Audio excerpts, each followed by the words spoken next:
Hi, my name is Brett Linkletter, CEO and founder of Misfit Media, the best damn restaurant marketing agency on the planet. Here at Misfit, we help restaurant owners grow and scale their business through strategic online marketing practices. Right now, you're listening to our podcast, Restaurant Misfits, where we'll discuss all things related to restaurant marketing, management, and everything else in between growing a restaurant business. This podcast is also brought to you in collaboration with Total Food Service. For over 30 years, Total Food Service has provided the restaurant and food service industry with exclusive interviews to the latest news on products, trends, associations, and events. You can sign up for a free monthly subscription by visiting totalfood.com today. And from all the misfits over here, we hope you enjoy the show. Cheers.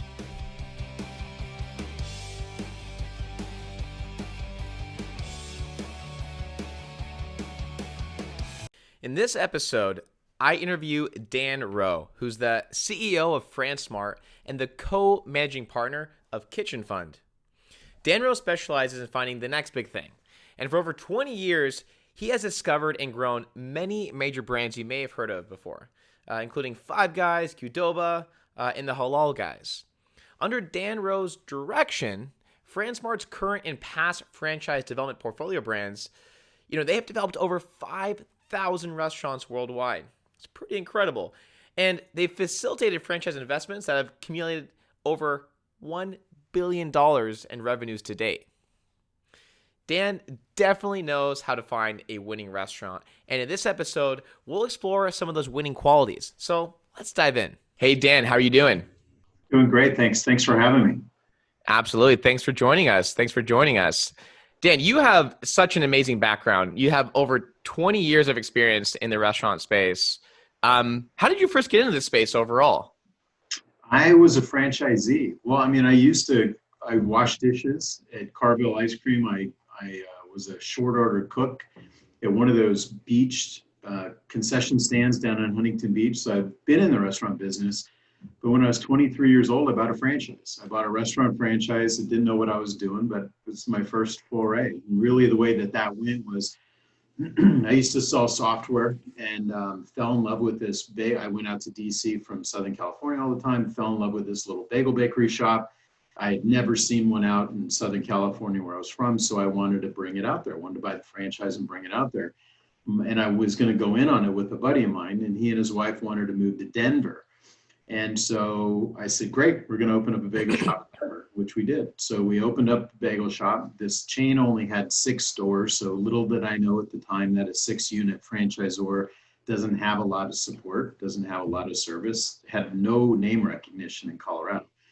But we were on our own and we were super successful. And I made a deal with those guys that I said, look, if I help grow this chain outside of Denver and I prove that it's successful, I also want to do your franchising. And they said, fine. So I grew them from 6 stores to 200 locations and sold. We sold to the people that owned Popeyes, and it was a nice little payday still in my 20s. And Wow. And then we found our store in Denver. One of them was across from the original Chipotle. So Chipotle won. And so we couldn't talk those guys into working with us, but QDOBA copied them. You ever heard of QDOBA, Mexican? So Absolutely.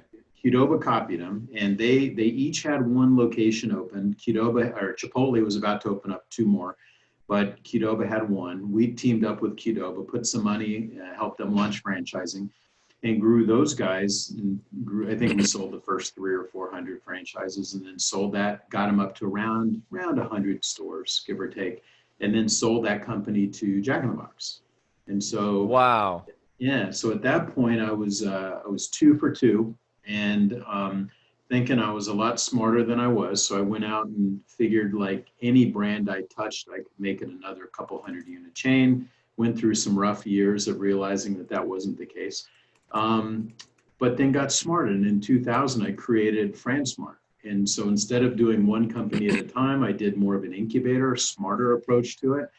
And one of our first brands was Five Guys. So back when Five Guys was still mom, dad, 5 sons, they had 4 locations.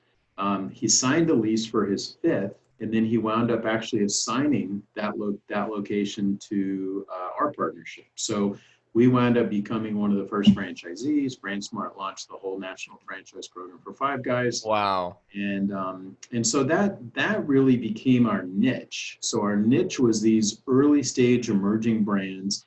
A lot of people get nervous about that because it's early stage. It's sort of like an IPO or whatever, getting into tech early. I mean, it's a, high risk, much higher reward when they hit. And that's kind of the space that we found for ourselves.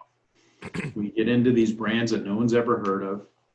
Usually we get traction in them because their economics are so compelling that it sort of makes up for the fact that they seem risky because they're not as well put together. But I had a lot of success with growing early stage emerging brands by following a couple of tricks, and Got it. And it seems to work. But we've sold over 5,000 franchises around the world. So now. Wow. That is incredible. Oh my God. Wow. Thank you for that awesome intro, Dan. I love it. Okay. So obviously, early on, you had a lot of success. You said just in your 20s, you said you got your first franchise at 23, which is fantastic. Amazing. You said you have a couple of tricks. I mean, how do you spot out, the winners from the losers? What makes a restaurant appealing to you? I mean, a lot of it is is the unit economics itself. So are the sales high? Do customers like it? Like naturally and organically? Like you go to any food court, you go to any strip center, any food hall, and some restaurants are busier than the others. And so we look at a concept that is just busy. So like when we found Five Guys, like Five Guys didn't even use a point of sale system. They didn't have they never did inventories. They couldn't really tell you the business side of the business, but they had a line out the door every day. When I got to QDOBA, I mean, they'd only been around for 90 or 120 days when I got there, but there was a line out the door every day. So that's customers voting with their wallet, telling you that they like the concept. I can figure out how to write a manual or to improve food cost, improve labor cost. I can set up national pricing as well as anybody. So I know that's just a way to sort of put more structure in place. But the one thing that we look for is are the unit economics there? Like if we brought this to a franchisee be so compelled to jump in early. But I think a lot of it starts with financial, like they just have to be profitable. And then beyond that, we look at things like, can the management team handle it? If I go grow this thing to 100 units, are they going to be able to grow with it? Or are they going to implode? Or are they open to bringing in outside people, some other people? Do they have the capital? If they don't have the capital, we have capital. So would they make a good investment for us? We look at real estate. That's really important too, because you could come up with an amazing burrito concept today, but it's like you're not going to put one anywhere because there's a Chipotle and a QDOBA and Moe's and 2 or 3 other people on all the best sites. I think right now is not the time to come up with another fast casual burger guy because they're just oversaturated. So we look from a real estate perspective, like what do landlords dying for? What have really good unit economics? We have a big batch of franchisees. We have over 100,000 people in a database, and we're constantly sampling them for what they're looking for. So a lot of times, whenever we take on a new brand, we already know where our new franchisees are coming from. So have you ever heard of Halal Guys? Absolutely. Yeah, the Halal Guys. So we got involved with those guys when they were street carts. And my premise was just there's 1.5 billion Muslims and there's no brand. So there's nothing. If I go to the average Starbucks and I ask any customer in there to name, Muslim actors or, singers or apparel brand, nothing. Like you have 1.5 billion people and there's no brand. And I love Middle Eastern street food. So we just figured that's going to be a big thing. And we looked at economics. We went out and sampled a bunch of real estate, a bunch of landlords. We're like, what do you think about this concept if I make the Chipotle of Middle Eastern? And so we got green lights all the way. And then I went to a couple of my internal folks, some people that were already in our ecosystem. And I said, we're going to start franchising this. And bang, right off the bat, we had some big franchise groups step up and they opened the brand and proved that the concept would work. We opened up in Chicago and in Southern California. And those stores were just as successful as New York. So we knew. So there's a lot to it, but you kind of have to know, like no franchisee wants to be the only franchisee of a chain. Like they want to know if they get into a brand, that it's going to be the next big thing so that they can build it and then they can even resell it, right? That's how you get rich in the franchise business is Absolutely. build one or two. But let's go back to, you said obviously one of the first points you mentioned was you obviously need to be profitable, right? And Yeah. I think for so many restaurants that we speak to, profitability and margins they look for, I mean, there's a wide range, but for you guys specifically, I mean, what is profitable to you guys, and what's the margins you guys might be looking for in food costs to everything else? Well, really, we go past that and we say, what's the ROI for the franchisee, right? Because at the end of the day, all that matters, but not really. I mean, you can have a low food cost, but a high labor cost, and it doesn't really help the ROI. We look at four-wall ROI. And so we like the fact that a restaurant concept that costs, $500,000 can generate $200,000 a year of free cash. That's a 40% ROI, and that sells. And so that same $500,000 concept that generates 200 grand profit, now what if you can go do some conversions and build those things for 400, 300? All of a Got sudden it. you've got a 60, 80% ROI. That's the kind of numbers I think that an emerging brand has to have right now. Like you've got to have 40 or 50% four-wall profit for people to jump in right now. And Got it. especially with conversions, like, where you live in LA is no different than DC. I'll be in New York tomorrow, New York City tomorrow. There's prime home run locations that are just sitting there vacant that someone could go into and build a conversion, right? Take But advantage when of the, you found someone like the Halal guys, I mean, you said you found them when they were literally like street carts. yeah. How are you gauging that they're going to be something really profitable like that to get you that 40 or 50% four wall profit? I Well, mean, if it's so early on, or we engineered the model to be, we basically stacked the deck, right? So the first store was a cart. So we knew that we weren't building 3 or 4,000 foot stores. The first store we built in Chicago was 1,000 feet. You did over $2 million its first year in sales. And so when you're only wow, doing 1,000 square feet, you're spending a couple $100,000. I mean, a $2 million store makes that back in a few months.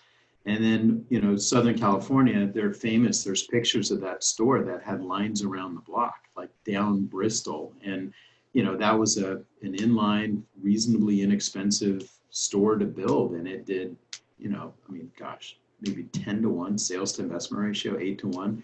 And so we know, like, if you've got to engineer your stores, you don't want to spend any more money than you should spend opening up a restaurant, because everything impacts your ROI.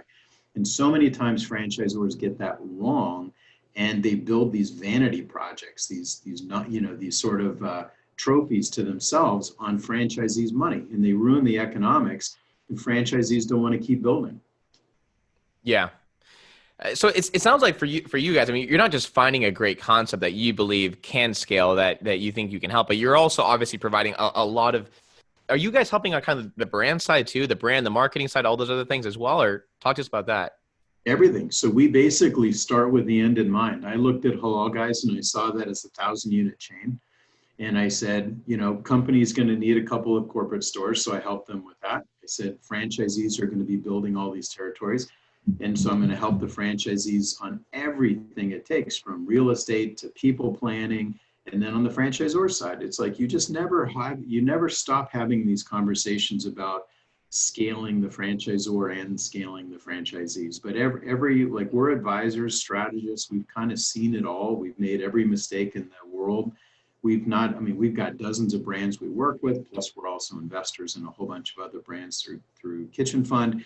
And you just sort of see these best practices. Somebody's doing something better than everyone else that we Yeah. mosaic into our best known way. And then we share that with the brands. And so we're constantly advising our franchisors and our franchisees. And a lot of the things, when you sell a franchise, we never do mom and pop deals. We always sell territories. And so in the beginning, you're really talking about a franchisee opening up a new store in a brand new market, which has a lot of supply line and training implications. And then at some point, you have to teach that franchisee how to run a multi-unit business, which is completely different, because they now have to build an organization that does everything, right? And they're not thinking Yeah. that. Originally, they're thinking like an entrepreneur. I'm hands-on, then they've got to be hands-off in order for the wheel to turn right. And then at some point, the funny thing is, franchisees after 4 or 5 years start to get bored. They start to think about doing other things, or they start to feel like, gosh, I'm paying all this money to the franchisors. What am I getting for my money? And so that, on top of this sense that, you're just not the shiny new toy in the toy box anymore, you start to, these restaurants after 4 or 5 years start to atrophy, and the relationship starts to atrophy. And so you have to know that that's coming to plan for that. And so, we have a Absolutely. lot of tricks in our book that basically help that. But it's like, we always start with the end in mind, and we just know, and over 10 years, here's how all of these different relationships are going to go. And based on what's happening this year, we already know what's going to transpire next year from that. So we're constantly staying in front of what our franchisors and franchisees are going through. Got it. Got it. Wow, that's incredible. I mean, you guys obviously you've had so much success over and over and over again. And you mentioned, okay, you always sell territories. You obviously never sell mom and pops. Um, what is if you're selling a territory, what is the numbers you look for in a specific territories? I guess it's kind of dependent, right? I mean, if you're So, looking to sell to someone, what's the number of units that you're looking for? so an ideal franchisor, let's say that they have 500 franchise locations. You Yep. really only want them to have 50 franchisees, maybe 100 franchisees, right? So 5 or 10 units each is perfect. So Okay. we basically start off, we give all of our franchisors these models, and we say, look, what happens if we sell one deal a quarter the first year, and they're all 5 units or 10 units. What happens if we sell one every other month? And then the third year, what if we sell one a month? And we start to build this model, and we just show, because you think about, like, I've got restaurant experience, I've got some money. Somebody sells me the franchise from LA and I'm out here in DC. Like, there's still a lot of hand holding because I've never opened that Yeah. restaurant before. So there's still a lot of hand holding on my first unit. Then my second unit, it's like half the hand holding. Then the third unit, half again. So, I mean, you've got this sort of shrinking list of hand holding. The franchise fees and the royalties go up, but the effort per dollar goes down. And so that's where all the profit is. Now, at the same, and so we show that to franchisors, and we sort of say, look, and we're really jumping on our franchisors when we sell a 5 or 10 unit deal, and the franchisees are not feeling the love after 1 or 2 stores. They're not, if they don't want to keep building more stores, it's like you're ruining your model. Like, your ability to Yeah. build this business and sell it for a lot of money really is your development schedules, and how many, the development schedule integrity and your royalty rates. We do the same thing for franchisees. So we give them all. There's this book I read, first book on business, still the best book on business I've ever read, called The Richest Man in Babylon. And it talks about this idea of build something that creates free cash, use that free cash to build more things that make more free cash, and on and on and on. And it Like it. really, in this stage, helps you get that snowball effect of compounding returns. And so we give a financial model to our franchisees and sort of say, look, try to delay your gratification for a year or two, build your store, make your profit, reinvest that plus a little less money out of your pocket, and reinvest that a little less money out of your pocket in your third store. At some point, you're going to hit that critical mass where you can self-fund your growth, right? You can Yep. self-fund your growth. And then as a franchisee, you're going to want a bigger runway, right? And so, and that also helps that issue of franchisees getting bored with you after 4 or 5 years. If they know that if a franchisee knows that they're on pace to open 1 or 2, they're going to put up the money for 2 or 3 stores, and those are going to get them to 10 stores, they're going to get that cash flow from 10 stores, or they've just got an asset that's just several times bigger than they originally thought of to sell. So 100%. all the money I have in the bank has come from selling something. It's not come from, I made Yeah. more or something. And so we really work with our franchisees to say, look, I don't care how much money you have today. Tell me your vision. How can I help you get to this place 2 or 3 times bigger than you were originally thinking? Now you've got their attention longer. So they stay more engaged with you longer. So we give the models to the franchisors, we give the models to the franchisees. And Interesting. frankly, that helps a lot. And then it No, builds that's this interdependency between the franchisee and the franchisor. Like, they both need each other, and they tend to fight a lot less, knowing that, like, the franchisor and wow. franchisee need each other to get there. That was my next question is how do you build this trust between the franchisee and franchisor? I mean, That isn't that no that's great. I mean that's brilliant. Obviously they do need each other. Obviously that's the goal. They're supposed to work together. That's my next question is how do you build that trust? Because I mean I'll tell you right now, as an ad agency serving restaurants, right, one of the biggest pain points that we deal with is just the conflicts between the franchisees and franchisors. The back and forth, the fighting over, well, they won't let me do this kind of marketing. They don't let me do this with my menu. They don't let me do this X, Y, and Z. And there's constant battle, I feel like. But it Yeah. seems like for you guys, I mean, having the end in mind, recognizing they need each other to get to this point, I mean, that's incredible what you guys have done.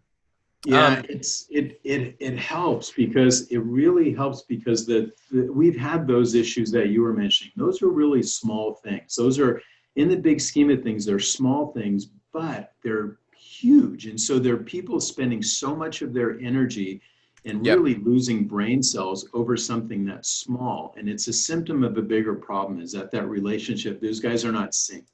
They're not synced, they're not in balance, they're not both trying to get to the same place, they're not trying to help each other. I mean, in franchising, you only get rich helping other people get rich. The franchisors have to realize if you're not helping your franchisees get wealthy, you're never going to get there. You're basically going to be in quicksand. Yeah. And same way with Got franchisees. it. The franchisees have to understand too. It's like, hey, this is not my company. I don't make all the rules. I bought into the system. I'm not always going to like everything every year. But as long as me and the franchisor are on the same page about getting there, I mean, because, you got franchisees, and we've had them too, who say, the franchisor sucks. I want to do it this way. We've let them, and they were wrong, right? And this is like, they make mistakes 100%. too. They're not always right. And so, but a 100%. lot of it comes from the very beginning of the relationship. You have more heartfelt conversations with your franchisee. You say, I don't think you have the right people. I don't think that, here's the strategy. If like, what's your outcome? I want to build it. I've only got the money for 3 or 5, but I want to build 20 or 30.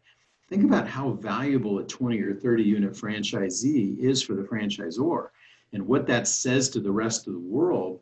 Well, like the buyers, the investment bankers that are going to come buy that guy's concept if they're able to get 20 or 30 unit franchisees. That thing's going to, every franchisor should want these big franchisees. And so you have conversations more like your friends, more like your partners, not Yeah. really a necessary evil. And I see that there's a lot of franchisors that get into franchising.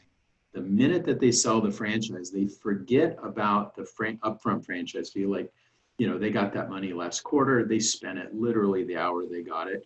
And a year later, when they need to do the work for the franchisee, they don't still have that money sitting in account. So every time that franchisee needs something, they look like they're a pain in the ass. That's not the way to look at it at all. You have to look at the long-term value of a franchisee, which, if you get a franchisee, if a typical store does $1 million, they're paying you like 8 or 10% between royalties, marketing, supply line profit. And then over, you're talking about $80,000 a year. If it's a 5-unit deal, he's paying you $400,000 a year over 10 years. It's $4 million a year. It's like, Yeah. stop looking at that guy like he's a necessary evil. Look at that guy as 100 of those guys helps you sell your company for $100 million. And, Yeah. for a franchisor, franchisees prepay you to come in. They pay you every week to stay. They follow all of your whims and all of your, larks, and not all of them are right.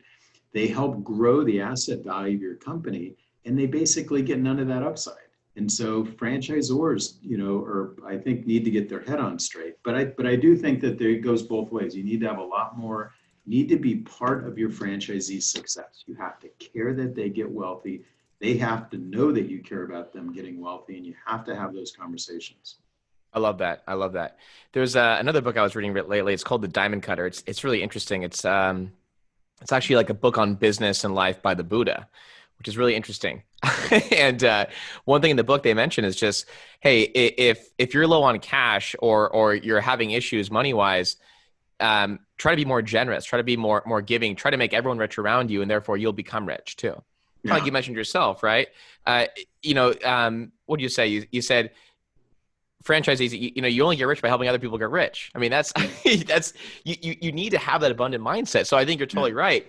Creating this conflict between the two is just stupid, and it's not helping anyone at the end of the day. Well, it goes with like your staff. Like if you don't, if you see a franchisor getting wealthy and then all of your staff that are helping you get there are basically being marginalized, you're going to have Yeah, turnover. And it's like in the big scheme of things, why not pay people a little bit more? Why not give them a little bit of the upside, a little bit of a if hundred there's going to percent. be a liquidity event, I mean, so what if you get two-thirds of a much bigger number than you were going to get on your own? You've got a whole bunch of people plus karma. It's, and anyways, I feel that way. But like we have a bunch of people in Fransmart been here over 10 years. It's just like, Amazing. we pay people well, we treat them well, let them participate in the upside. It's like, who cares? Let's all make as much as we can. Let's all do really, really great work together and then get the upside. But same way with franchisees and franchisors. It's like, I just don't understand, but it happens all the time where they get so distracted with little teeny things and they forget the big picture goal. 100%. Dan, you mentioned so about you mentioned marketing and franchise fees and these things. When it comes to marketing for you guys, how do you guys typically budget?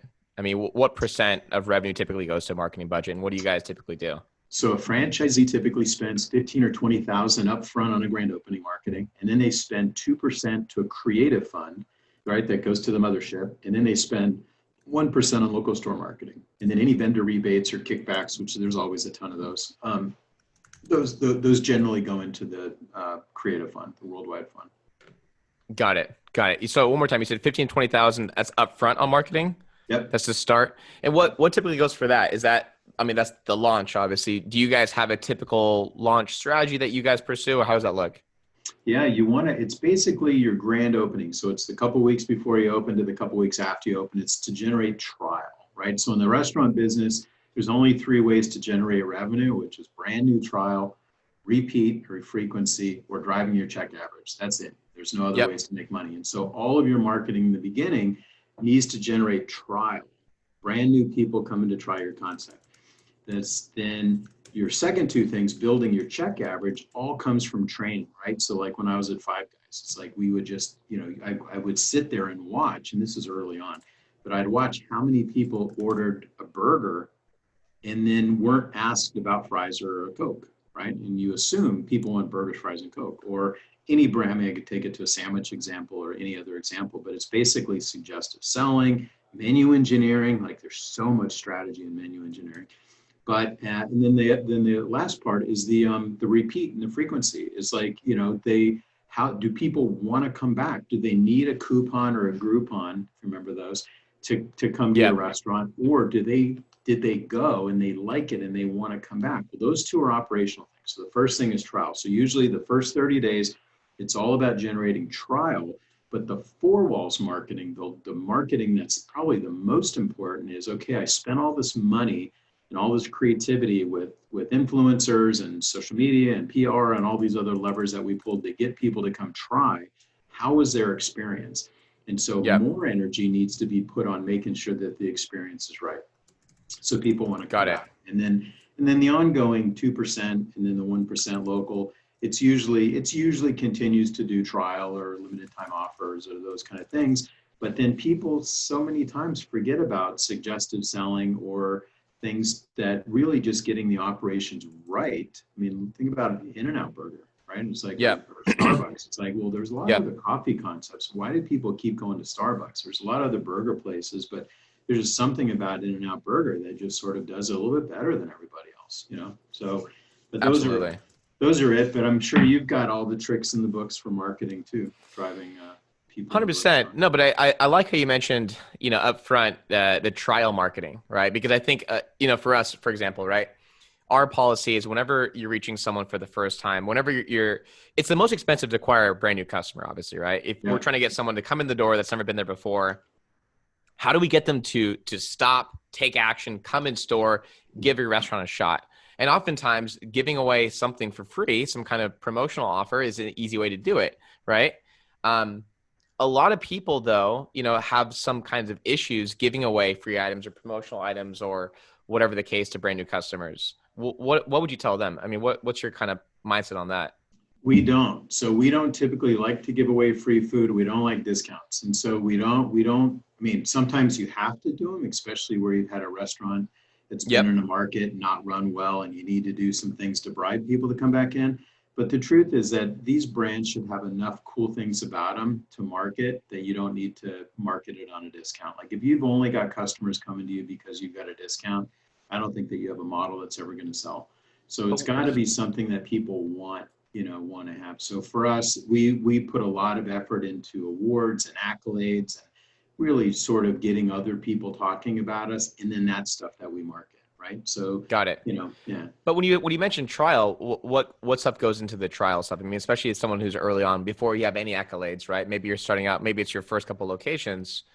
So I Um, could tell you, so it was a lot of PR. So like at Halal yep. Guys, we'd open up in a new market. All we talked about was these long lines at the carts. And then as soon as we opened Costa Mesa, we talked about the long lines at the carts and the store that was in Chicago. And then every time a store would open, we would just keep talking about these ridiculously long lines and like, what is going on? And all we did was marketed the lines and the people lining up. And the nuance of that line was that very few of the people in line were Muslim. A lot of those customers were just across the board, right? It's basically the same Yep. people that go to Starbucks or Panera or anyone else. It's right in these lines. And it was really sort of like between our awards, our accolades, these long lines, you basically just want to show people, like we never had a discount to get customers. You just show people, oh my God, this thing that's really happening just opened. Go check it out. Look what Yeah. other people are saying. If you notice at Five Guys, like their entire marketing decor at a Five Guys is awards, or all the awards that they've won: best burger, best fries, Hundred best this, best percent. that. They don't advertise. They do very little advertising and no couponing at all. And it's all getting full fare paying customers into your store. The idea that you're going to spend marketing money to discount a customer who's only coming because you bribed them to come, you're not really, like you just said, the most expensive customers the first time, but the most Yep. profitable is a repeat customer. So, Absolutely. if you're really fishing in that pond where you're only getting people that you have to spend a bunch of money to bribe with a discount to come in, they're probably not going to convert anyways. And so, anyways, we want foodies. We want people that care about like a better experience. That's typically our kind of brands. Yeah. Um, but No, even I if I had like I'm looking for QSR concepts right now. I'm actually I think fast casual pond is overfished, so we're looking in other markets, and interesting. I'm looking at value lower cost concepts. But there's still, I mean, without having, they're already inexpensive, right? They're Yeah. already low cost. Like you don't Well, have no, to. I hear what you're saying, and I hear this all the time, obviously. But I mean, we have numbers to show that 100%.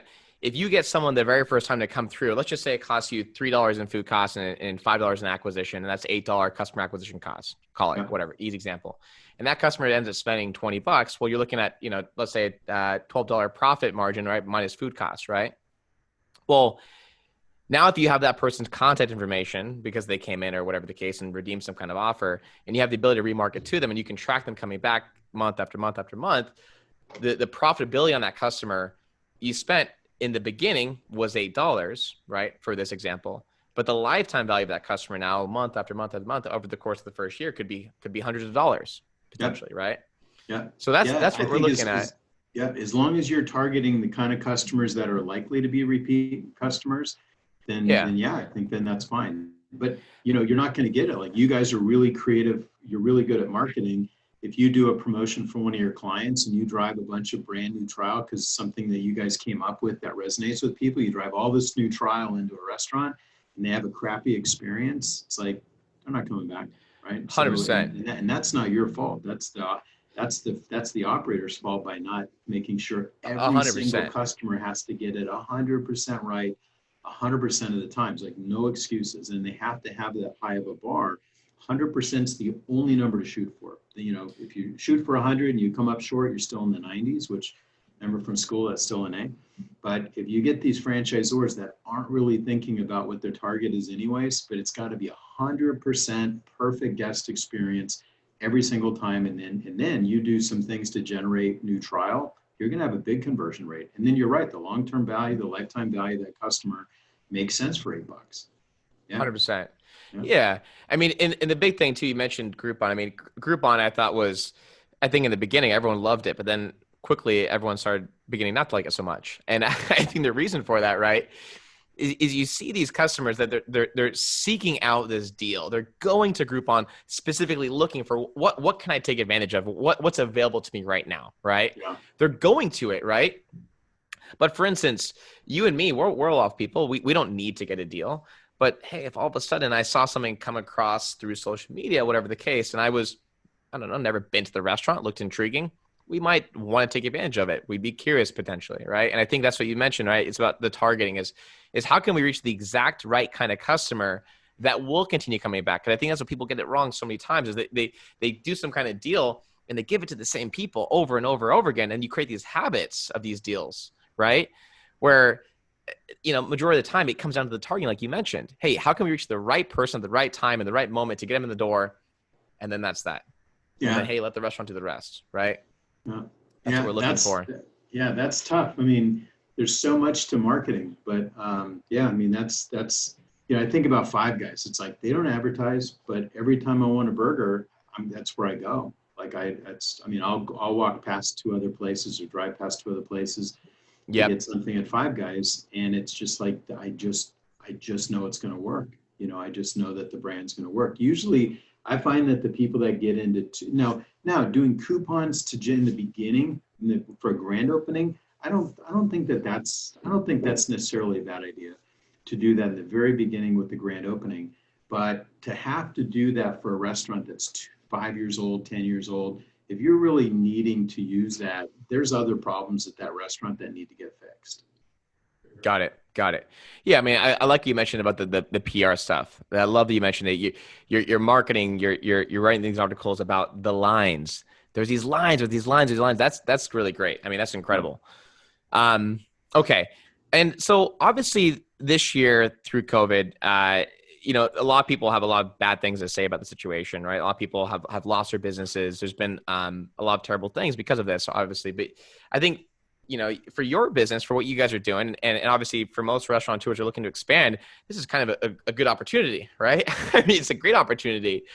Talk to us about that. What are opportunities that you see now because of COVID?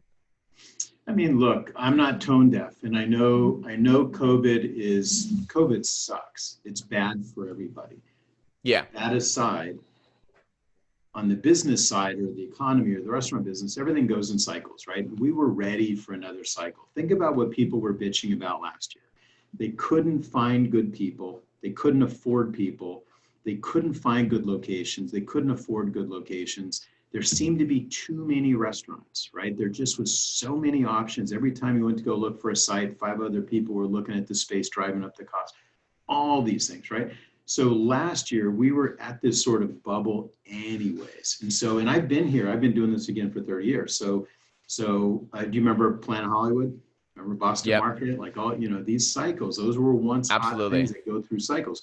This is COVID just made the cycle spin again and happen. But what you've really got right now, the gift I think that's going to come out of all this is you've still got, I don't know how many people are in America, 300 million people. You've still got 300 million people. They're all waking up hungry tomorrow. They're going to eat somewhere. And now you've got a third less people feeding them because of all these restaurant closures. You're probably going to get another 10 or 15% closures. Yeah. And so all of a sudden you've got this supply and demand shift in your favor, in the operator's favor, for really, really good locations that are dirt cheap, really good conversions, which make it, I mean, the real estate itself, you can get access to great real estate. The terms haven't been this good in over a decade. The amount of tenant improvement money, the amount of incentives we're getting, the amount of free rent that we're seeing is I haven't seen this in a long, long, long time. Conversions. You said free rent. Free rent. Yeah. Free rent. I mean, free rent. We told a landlord we're like $400,000 in tenant improvement money. In 2021, we're only paying you CAMs. And then 2022 on, we're only paying this percent of rent that includes CAMs. And the landlord took it. And it's like, wow, they took it. And it's like, you couldn't make that deal a year ago. You probably can't make it next year. You better make these deals right now. So it's like anything, right? The stock market goes down. Some people panic and freak out and sell into a down market while the smart ones are buying because they know over time the market goes up. You just sort of, it goes up and You just have to have the guts to do that. But the supply and demand shift I'm talking about. So you got the supply and demand shift for really good locations, really good terms, really good conversions, access to more and better employees than you've had. The unemployment rate that we've got right now we haven't seen this in our lifetime, right? And so it's an opportunity.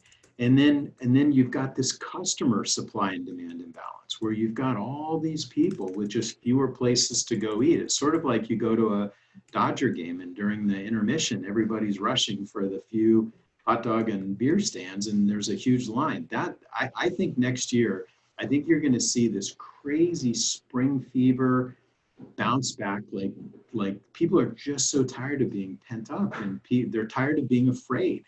And customers want to feel smart. They want to feel safe. That's going to start happening with the vaccine. And when the news starts to report about that, I think you're going to see a surge of customers going back out to restaurants. And there's only going to be about 2/3 of the options out there. All of those guys' sales will be up. They're all going to seem high. And so all of a sudden the restaurant business is going to seem hot again. And so to me, like if I sold you today a Halal Guys franchise today, let's just say, you're not going to open for a year, right? So by the time you get a site, do your drawings, get your permits, build your team, maybe 9 months. And so if you believe, like I believe, that I think that the economy will be really good. I mean, like right now, our restaurant sales at our fast casual, all of them are up. We don't have one chain that has down sales because of COVID, because we're very on the front end of off-premise and delivery and incredible. Yeah, and so if you believe that this time next year is going to be better, right now is the time to plant those seeds. If you wait until next year, like, well, I'm going to take let me see, you're basically going to lose all that option, all that kind of upswing, and all that up momentum. So that's what I think. It's like some people believe it, I'll believe it when I see it. Other people I'll see it when I believe it. And this is a case where you have to believe this time next year is going to be strong, and you better plant your seeds now, or you're going to just watch other people do it and get wealthy in the process. Got it. I love that. And I'm glad you mentioned this because, again, there's been a lot of negative news, and I think some people need some positivity because, hey, when there is a crisis, there is opportunity, straight up. I mean, that's just how it works, right? I mean, I'll tell you, which was really insane for us. And, when COVID first hit and end of March, April, we lost half our clientele. I mean, it was brutal. We had, literally half of our restaurants just gone. I'd say, half of those aren't coming back at all. It's really unfortunate. It's sad. I mean, we've seen it and it's awful. But again, like you mentioned, there's this now imbalance. People still need to eat. People still need to go out. There's less restaurants available now. And so the restaurants that are still in business, there's opportunity, of course. So you mentioned, your guys' restaurant sales are you're still up. You're still doing well, right? Yeah. Which is great. You've shifted towards online ordering, delivery. That's something that obviously we've had to do as an agency as well. I never personally pushed online ordering at all until COVID hit, right? Yeah. Which was insane. But now looking into it, it's become a huge part of our service offering. For you guys, and you're looking at, let's say, this next year or so in the restaurant space, is online ordering going to become bigger and better and stronger, and it going to continue moving forward? What are your thoughts on that, and how big of a part of the business is going to be for you guys? Oh, it's just starting. It's the new normal, but the truth is success leaves clues. And so if you look at Domino's, whose stock just went wild the last decade, it went wild because of all the energy that they put into building their delivery platform, basically trying to be the Google, Uber of pizza delivery. Or you look at Sweetgreen, right? Sweetgreen's last round of capital was like $1.7 billion. They've only got 130 restaurants.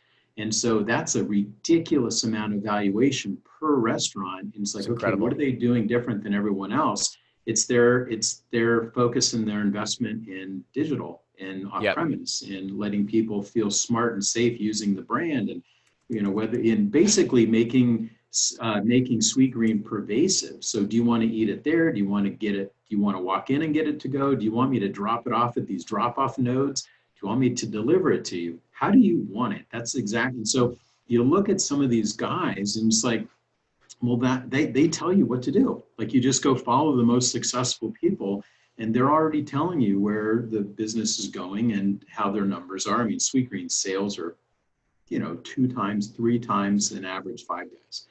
And, they have, Wow. yeah. And so it's like, they're ridiculous numbers. And so it's like, okay, well, that's It's huge. customers voting with their wallet to go there. And so if you see that, and if you know that, it's like, well, you can get a lot of clues watching that. But, there's a lot of ways through it. You see, I mean, you see this week, Jimmy John's announced that like they're now starting to use, they swore forever, we're not going to use the third party guys, screw the third party guys. Now they're at least using the third party guys to capture leads, capture customers, but they're going to do their own delivery. So those kind of things will change and ebb and flow in a little bit. But the truth is you need to meet customers where they want to be met, how they want to be met. You better feed them where they want, when they want, how they want, or else somebody else is going to. And off premise is easy. And so you just have to engineer your model to make it work. Some people cry and complain about the third party delivery costs. It's like, just you got to work with it. And I think, I don't really believe, I think that there's going to be a big fallout in all these ghost kitchen, dark kitchen things. I Oh, think really? some people make a bundle, but the majority of the people I think are going to falter. I think where there's a real opportunity for change is to do sort of a clicks and bricks, right? So to go basically do more of it on their own. Like that, these ghost kitchens don't want brands because they, sort of like these ghost kitchens remind me of these airport companies or the concessionaires at colleges or Interesting. whatever. They own these pipes into like the airport or the college. And part of them getting the pipe is they're saying, well, I've got Five Guys and I've got Starbucks, right? But they don't Yeah. want to pay those fees. And so the way that they offset it is they come up with their own Chinese or their own something else, pizza. And that tries to normalize the fees that they're paying Starbucks or Five Guys. The same's happening with these ghost kitchens is that these ghost kitchens are approaching us and they're saying, look, I need this brand, but we're also doing a whole bunch of our own brands. What that tells you is that they're really trying to do their own brands. Otherwise, they would be 100% branded, but they're not. They're trying to do their own brands. They're going to use you as long as they need to build their own ecosystem, right? And all Mm. these other problems I have with that, like you use a ghost kitchen, you don't own the customer data. I mean, that's just terrible. Like if you use a ghost kitchen, if I'm a restaurant and I outsource all my delivery or whatever to a ghost kitchen, it's like there went all that customer data. There goes my chance of ever actually building that, on my own. So They don't I they don't let you think capture that data? no, it's a big problem. And so, but I think what will happen is it's sort of like any other idea. Like the ghost kitchen was a good idea for a few people, but it's sort of like any other idea where someone spends $1 to make $10. Soon it's followed by all these people spending $10 to make $1. Right. And Got so it. I think just like the remember food halls? Food halls were sort of this novel, neat idea that are starting to Yeah. close down like crazy. Member strips, the power centers or whatever, lifestyle centers. There's a lot of good ideas that are good ideas, but then they just too many people So getting you're involved. They saying just the don't ghost work. kitchen concepts you think are going to completely fizzle out? Nope. I think some of them are going to make a ton of money. I think the majority of them will fizzle out. Got And it. then I think Interesting. some of them will make a lot of money. The smart restaurant concepts aren't going to use the ghost kitchens. They're going to do their own click and bricks. Got it. Got it. Yeah, keep all that But it margin for but it but themselves. it sounds like you're not opposed to third party apps, which most restaurants we speak to absolutely hate them, right? But it's one of those things where they say they hate them, yet everyone's on it. So there's something there, I like that obviously. well, see, I like the third party apps. You have to engineer your model so that you can make money with it because there's no Yeah. reason doing it to lose money. But I like it as long as you're also converting those to your own customers. And there's other ways to do that too, even if And you're how do you guys do that, by the way? you can stick a menu in there. Like I get these all the time whenever I get an ad or a drop off from Uber Eats. Whoever the food comes in an Uber, from the Uber Eats guy, but then Yep. there's something that says save 10% next time by ordering direct off of our website, right? So like Exactly. people are basically doing that, and so there's all those kind of tricks that you can do. But I like the idea of a ghost kitchen or third party. If I have a brand new brand in a brand new market, I'm trying to build awareness, then Yep. that's actually serving sort of a marketing function. It's selling my Totally. food too, It's selling my food too. I don't like the idea that you would do anything and lose money at it. Got it. Got it. But yeah, so you like it as a way of reaching people, maybe a marketing resource. But hey, the moment you can get someone to order direct, that's obviously what you want. That's the goal. Yeah. 100% doing yourself. And I know this because I've seen them. I see brands that Yeah. aren't succeeding on their own. So what they do is they say, I'm just gonna start working with ghost kitchens. I'm gonna work with ghost kitchens. Like, you may as well just light your money on fire. And so Yeah. Damn, that's interesting. I mean, no, I'm excited to hear that because to be honest with you, like I've seen all this hype about it. For us in general, we've worked with a few ghost kitchens here and there. It's not exactly my favorite, to be honest, but I've never heard this perspective. So this is interesting. Yeah, for sure. A lot of them, it's funny because we would get hit on by these sales guys at ghost kitchens that like 6 months later, they're at another ghost kitchen, 6 months later, they're another ghost kitchen.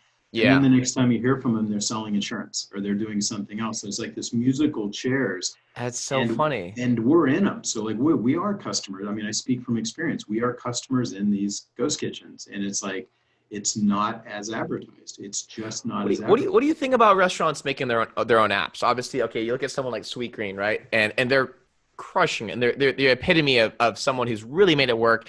I mean, I would really consider them more so a tech company than a restaurant. I mean, they're obviously both, but it's incredible what they've done. Just like Domino's you mentioned earlier, right?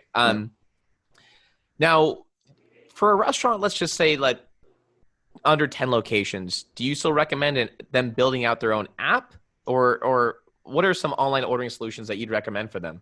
So it depends. If their plan is to only be 10 units, probably not. I would probably just use something. If your plan, I mean, the only reason I would ever get in this franchise business or get in the restaurant business is to build something to sell, right? I would I would get in it with the idea, because I love feeding people. I like the charge I get from feeding someone. I give someone food, they pay me, and then they say thank you. Like immediate gratification. I love everything about that. But I'm still a business guy. And so I still like the idea that you're going to get into the restaurant business and you're going to start growing and building something and compounding your returns and growing quicker, franchising, whatever, the whole thing, and then sell the company. If your plan is to do that, then you need to take technology serious. You need to have something. I don't know that you need to own it and actually be in the game of coding and own code and all that other nonsense. Like, I'm not sure you need that, but I think that you have to take it serious. If you're just a sort of 10 unit guy and you're happy being a 10 unit guy, or if you're a single unit guy and happy doing that, I probably wouldn't spend a ton of energy on that. I would just use the third party guys and then just engineer your brand so that I'd engineer the brand so that it could handle those fees. I found it funny because I spoke at a conference last year in Texas, and then there was another conference nearby that I went to, met a client at, which was called Future Restaurants, and went there, met with some really big brands, saw some really great speakers, and I was in a room, and the topic was apps, building an app for your restaurant. And I think there was someone from Domino's that was there, which obviously their app's been great for them. I think there was someone from QDOBA as well that was there, and a few other big brands. And a lot of these other brands, they're talking about how proud they were of the apps they made and this and that. And I asked a simple question: hey, what % of your revenue is coming directly through your app? And then all the speakers laughed, and nobody understood why they laughed, and it was less than 1%. Yeah. In that case, it doesn't make sense. Yeah, it doesn't. Make sense. And so you spend $500,000 on developing this app, and like you said, they're not coders. That's not their space. They're not developers. I mean, I'll tell you right now, for our agency, we're developing an online ordering solution, which will be hopefully launching in the next probably 45 days or so. I'm really excited about. But I'll tell you this, even for me, right? I'm a tech guy. I'm in the marketing sales side of this technology and online digital marketing space. But hey, coding, programming, development, oh my God, this stuff is very difficult. Yeah. Even for someone like me who's been in this space for many years now, but it's just, it seems like there was such a hype around building your own app for so long. And there still is, but in my opinion, it only makes sense for these massive brands like you're talking about, like the Sweetgreens of the world. But you're looking at these restaurants, 5 to 10 locations, maybe even under that, trying to develop an app. And I'm like, what are you doing? I mean, it's just the time and attention, the money involved. You have to see who in the company is making all the noise about the apps. Is it really the CFO? If the chances are the CFO is not making a lot of noise because they've already done that analysis to know Am I going to spend $1 to make $10 or $10 to make $1? But Yes.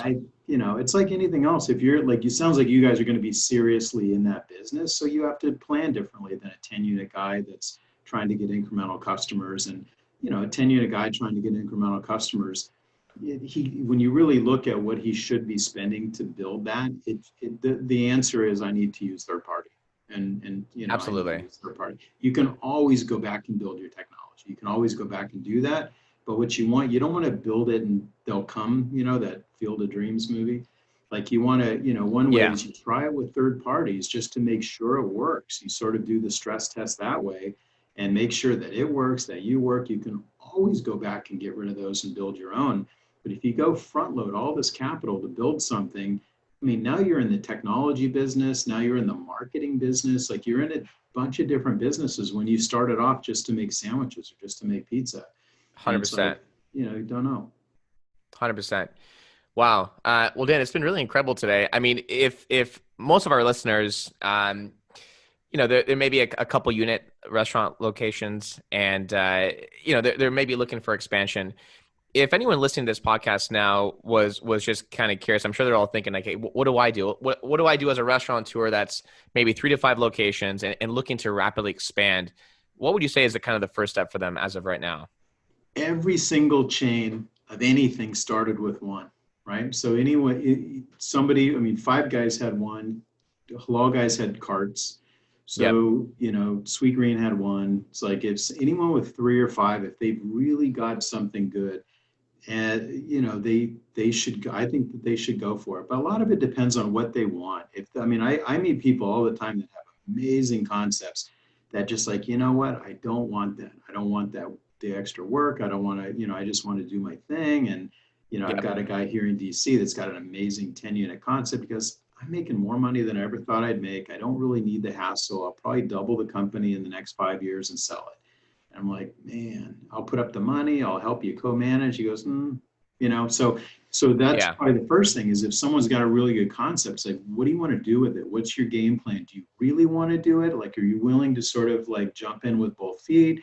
And going back to this, if you're going to grow, whether you're going to franchise, you're going to grow with investor money or grow with your own, it's all about generating a return, right? You've got to have Yeah. a business that generates a great return. And but if they want to do that, I mean, I'm happy to talk to any of them. So just Dan at Fransmart is how you get a hold of me. So if you need Amazing. me, I'm happy to talk to you. But there's never been a time like this. Like this is a very unique time right now to be planting flags. If someone has something that people really like, there's a big opportunity right now. Amazing. Amazing. Amazing. And then just one more quick question. So when you guys are seeking potential territories to seek for, how do you even go about finding your leads? How do we what? How do you go about finding your leads for potentially new franchisees? Most of them are already in our database. We have a database of over 100,000 people that are either already franchisees of other concepts, or Got at it. some point they responded to some of our marketing material along the way, and that kind of goes into our big database. Beyond that, we do a ton of PR. We get a ton. I mean, we really focus on making our franchisees successful. If that happens, lead flow comes in like crazy. And so Yep. we don't really run ads. We don't run ads. Really? We use, for franchising, we get PR and buzz about our businesses. We use brokers, like we use all the name, every franchise broker in the industry we pretty much use. But really Perfect. the best leads come from our database. There are already people that own 5 of this or 10 of that, and they're looking for non-competitive expansion vehicles. And, like I said, with Halal Guys, it's like we had the first 6 or 7 franchisees signed up before the press release even went out. Got it. That's incredible. Wow, Dan. Well, hey, this has been really, really incredible. Thank you so much for your time today. My pleasure. Again, for anyone who wants to reach out to you, it's Dan at fransmart.com, you mentioned, Yeah. Dan at right? fransmart.com. Awesome. Awesome. Anytime, man. Well, cool. So guys, what we'll do on this podcast is we'll put your guys' links below for your website. Obviously, if you guys are interested in learning more about what Dan does, shoot me an email at dan at fransmart.com. Dan, again, thank you so much for your time, and we'll be seeing you around. Thanks a lot. Take care. Thanks.